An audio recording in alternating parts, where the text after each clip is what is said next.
మిరాయి మంచు మనోజ్ ప్రధాన పాత్రలో పోషించినటువంటి ఈ చిత్రం ఇప్పుడు బాక్స్ ఆఫీస్ దగ్గర కుల్లగొడుతుందనే చర్చలు అయితే వస్తున్నాయి సినీ వర్గాల్లో. సో కలెక్షన్లు అయితే దూసుకుపోతున్నాయట. ఒకసారి చర్చించుకునే ప్రయత్నం చేద్దాం. ప్రస్తుతం మనతోటి సినీ క్రిటిక్ జగదేవ్ ఉన్నారు. వెల్కమ్ చెప్దాం. Hello sir. Hi Zakir.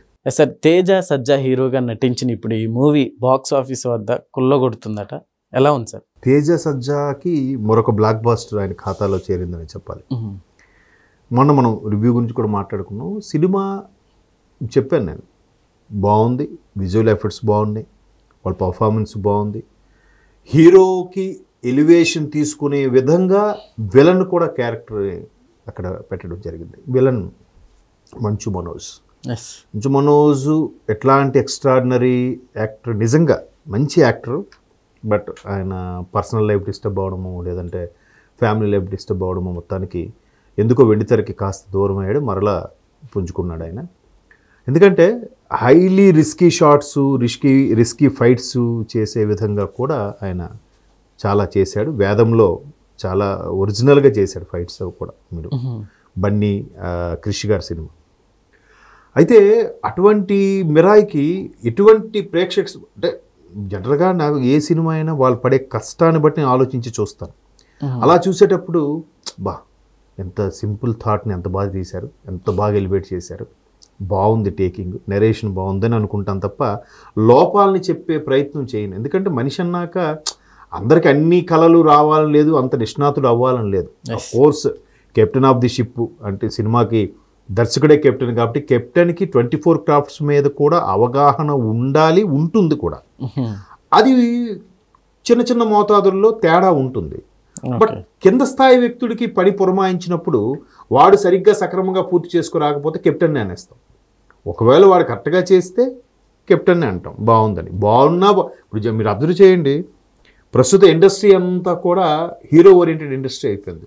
దర్శకుడికి second priority అయిపోయింది. బట్ దర్శకుడే మొదటి ప్రయారిటీ.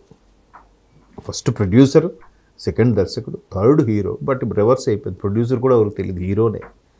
రెండోది డైరెక్టర్, మూడోది ప్రొడ్యూసర్. అంటే అసలు డబ్బులు పెట్టిన వాడికి థర్డ్ ప్లేస్ వెళ్ళిపోయిందంటే చూడండి. అంటే టైం అలా, కాలం అలా మారింది. అయితే ఇక్కడ తేజ సజ్జా విషయానికి వస్తే, ఒక చైల్డ్ ఆర్టిస్టు హనుమాన్తో మంచి బ్లాక్ బాస్ హిట్ కొట్టాడు. అంతకుముందు జాంబిరెడ్డి ఒక సినిమా హిట్, ఆ తర్వాత బేబీ సినిమాలో మంచి లీడ్ రోలు.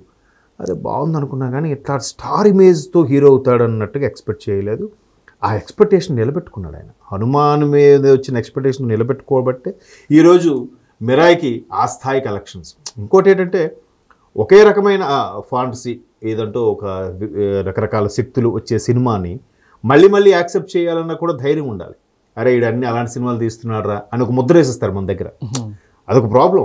ఒకటేమైనా పోలీస్ ఆఫీసర్ సినిమా చేసాడు, ఇంకా అన్ని పోలీస్ ఆఫీసర్ సినిమాలే పోలీస్ ఆఫీసర్ పాత్రలో వరుస పెట్టి వచ్చేస్తాయి. డాక్టర్గా చేశాడంటే డాక్టర్, కామెడీగా చేసేంటే వరుస కామెడీ, అట్లా అయిపోతుంది. కాదు, నటుడు అనేవాడు అన్ని రకాలు చేయగలగాలి అనేలాగా ఉండాలి ఎప్పుడైనా. సరే, మరలా రెండోది కూడా అట్లాంటిది ఒప్పుకున్నాడేంటి, ఎక్కడైనా తేడా కొడుతుందా అనుకున్నాం. కానీ దానికి ఎక్స్పెక్టేషన్ మించి సినిమా ఉంది. సగటు ప్రేక్షకుడి అభిప్రాయం కూడా 100 కోట్లు పెట్టి సినిమా తీస్తున్న నేపథ్యంలో వీళ్ళు కేవలం ఒక 30 కోట్లు 40 కోట్లు పెట్టి తీశారుగా. 30 కోట్లు పెట్టి తీస్తే ఈ స్థాయిలో ఆల్రెడీ ఫస్ట్ డేనే అన్నీ కలిపి 27 కోట్లు కలెక్షన్ చేసిందంటే ఇట్స్ నాట్ ఏ జోక్. అది కదా లాభం యొక్క మార్జిన్. ఇప్పుడు 100 కోట్లు పెట్టి సినిమా తీస్తారు, 100 కోట్లకి 120 కోట్లు వచ్చింది. లాభం ఎంత వచ్చినట్టు? 20 కోట్లే కదా. దీంట్లో ఇంట్రెస్ట్ ఎంత పోతుందో ప్రొడ్యూసర్స్ బయట ఫైనాన్స్ తెచ్చింది. అదే ఒక 10 కోట్లు 20 కోట్లు 30 కోట్లు పెట్టిన సినిమా 100 కోట్లు వచ్చింది అనుకోండి, ఎంత హ్యాపీ. బట్ ఇక్కడ 100 కోట్లు పెట్టినందుకు ఎంత ప్రెషర్ ఉంటుంది, ఎంత టెన్షన్ ఉంటుంది ప్రొడ్యూసర్కి. అవును, ఇక్కడ అది లేదు. 30 కోట్లు పెట్టాం, రిలీజు, తర్వాత ఓటీటీ, శాటిలైటు, ఆడియో రైట్స్, మొత్తం మీద ఒక 50-60 కోట్లు, వరస్ట్ కేసులో 50-60 కోట్లు వచ్చేద్దబ్బా చాలు అనుకుంటే 30 కోట్లు లాభమేగా. టెన్షన్ కూడా లేదుగా. బట్ అదే ప్రేక్షకుడు అభిప్రాయం కూడా. అంత స్థాయిలో అంత ఖర్చు పెట్టకపోయినా ఆ స్థాయిలో విజువల్ ఎఫెక్ట్స్ కూడా చూపించారు. నిజంగా చాలా బాగుంది. తేజ సజ్జా పర్ఫార్మెన్స్ బాగుంది. మంచు మనోజ్ అయితే ఇంక తినేశాడు. కరెక్ట్గా సూటబుల్ క్యారెక్టర్ దొరికింది మనోజ్కి కూడా అన్నట్టు కూడా మాట్లాడు. సో హనుమాన్ కూడా 8 కోట్లు ఎంతో కలెక్ట్ చేసిందంట ఫస్ట్ డే. మరి ఇది హనుమాన్ మీద వచ్చిన ఎక్స్పెక్టేషన్ కాబట్టి ఫస్ట్ డే అంతా కలిపి 27 కోట్ల రూపాయలు వచ్చింది. ఎస్, అద్భుతమే కదా. అవును. సో కాబట్టి ఇవన్నీ చూస్తే ఏమిటంటే మనిషి, హీరో, దర్శకుడు, చిన్న ఆర్టిస్టు, పెద్ద అది కాదు సినిమా. సినిమా బాగుంటే నువ్వు రివ్యూ ఇచ్చినా ఇవ్వకపోయినా, నువ్వు రేటింగ్ ఇచ్చినా ఇవ్వకపోయినా, సగటు ప్రేక్షకుడు బాగుందన్నా బాగోలేకున్నా, లేదంటే ఎవరెవరు మైక్ పెట్టుకుని తోపు, కేక, బంపర్, ఇవి కాదు. సినిమాలో సత్తా ఉంటే నువ్వు ఏ సింగిల్ పర్సన్ లేదా సింగిల్ రూపీ కూడా ఖర్చు పెట్టకుండా, పబ్లిసిటీ ఖర్చు పెట్టకపోయినా ఎక్కడికో తీసుకెళ్తాం. సార్, ఈ మధ్యకాలంలో చిన్న సినిమాలే భారీ విజయాలు అందుకుంటున్నాయి అంటే ఏమంటారు సార్? అదే అంటున్నాను. ఇప్పుడు లిటిల్ హార్ట్ సినిమా ఏదో మనం రిలీజ్ అయింది, బేభత్సంగా ఆడేస్తుంది. అది బేభత్సంగా అంటే మీరు బేభత్సంగా ఏ ఎక్స్పెక్టేషన్స్ లేవు. ఇక్కడ ప్రేక్షకుడు మైండ్ కూడా కొంత మైండ్ కూడా కొంత డిపెండ్ అయి ఉంటుంది. తెలిసిన హీరో అంటే పెద్ద స్టార్లు అనుకోండి, ఈ రేంజ్లో ఉండాలి. చిరంజీవి గారి సినిమా అంటే ఇలాగా, బాలయ్య గారి సినిమా అంటే తొడగొట్టాలి, ఈ రేంజ్లో ఉంటేనే వాడు సాటిస్ఫై అవుతాడు. అంటే వీడి సాటిస్ఫాక్షన్కి ట్యూన్ అయ్యేలాగా దర్శకుడు మారాలా? మరి కొత్త దర్శకులు రావద్దా? కొత్త కొత్త కథలు పుట్టొద్దా? ఎప్పుడు ఒకటే మూస కాదు కదా. సో ప్రేక్షకుడు స్థాయిని కూడా పెంచేలాగా దర్శకులు ఇవాళ రేపు ఆలోచిస్తున్నారు. కొత్త కొత్త దర్శకులు దానికి తగ్గట్టుగా సినిమాలు తీస్తున్నారు. అక్కడ మీరు అన్నట్టు చిన్న చిన్న సినిమాలు భయంకరంగా ఆడుతున్నాయి. సింపుల్. ఇప్పుడు అంతకుముందు మ్యాడ్ సినిమా వచ్చింది. ఏముంది దానికి ఖర్చు చెప్పండి? ఆ క్యాస్టింగ్కు మాత్రమే ఖర్చు ఉంది, కానీ ఇంకేముంది? భారీ సెట్లు, పాటలు, విదేశాలకు వెళ్ళిపోవడాలు అవేవి లేవు కదా. ఎంత హిట్ అయింది రీసెంట్గా లిటిల్ హార్ట్స్. సో ఇలాంటి అంతకుముందు ఏదో కమిటీ కుర్రాలు ఏదో ఒక సినిమా వచ్చింది. మీరు అన్నట్టు చిన్న చిన్న బడ్జెట్లు, చిన్న చిన్న సినిమాలు అంటే తీసే విధానంలో పిక్చరైజేషన్ చేసే. ఇప్పుడు ఎలా ఉంటుందంటే దాన్ని ఎలా చెప్పాలి, క్రియేటివిటీ వేరు, టేకింగ్ వేరు. మళ్ళీ టేకింగ్ క్రియేటివిటీ అంటే ఎలా చెప్పాలి మీకు?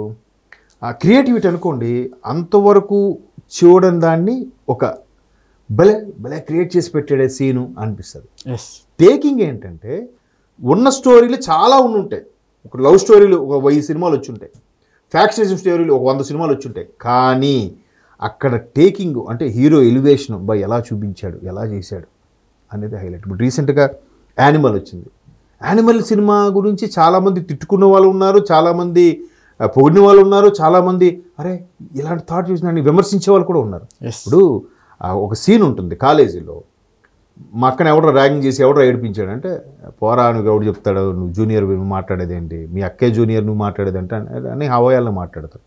విత్ ఇన్ సెకండ్ బయటకు వెళ్ళిపోయి కారులో గన్ తీసుకొచ్చి క్లాస్లోకి వస్తాడు. ఆ బ్యాక్గ్రౌండ్ స్కోరు అది ఎట్లా ఉంది, ఆవిడ ఎక్స్పెక్ట్ చేశాడా?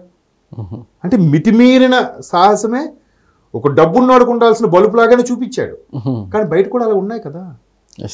సో అది అక్కడ అక్కని ఏడిపిస్తే అక్కని ఏడిపించిన వాళ్ళని తమ్ముడు కొట్టడం అనేది మనం చిన్నప్పుడు చూస్తున్నాం, సినిమా చాలా సినిమాలు చూస్తుంటాం.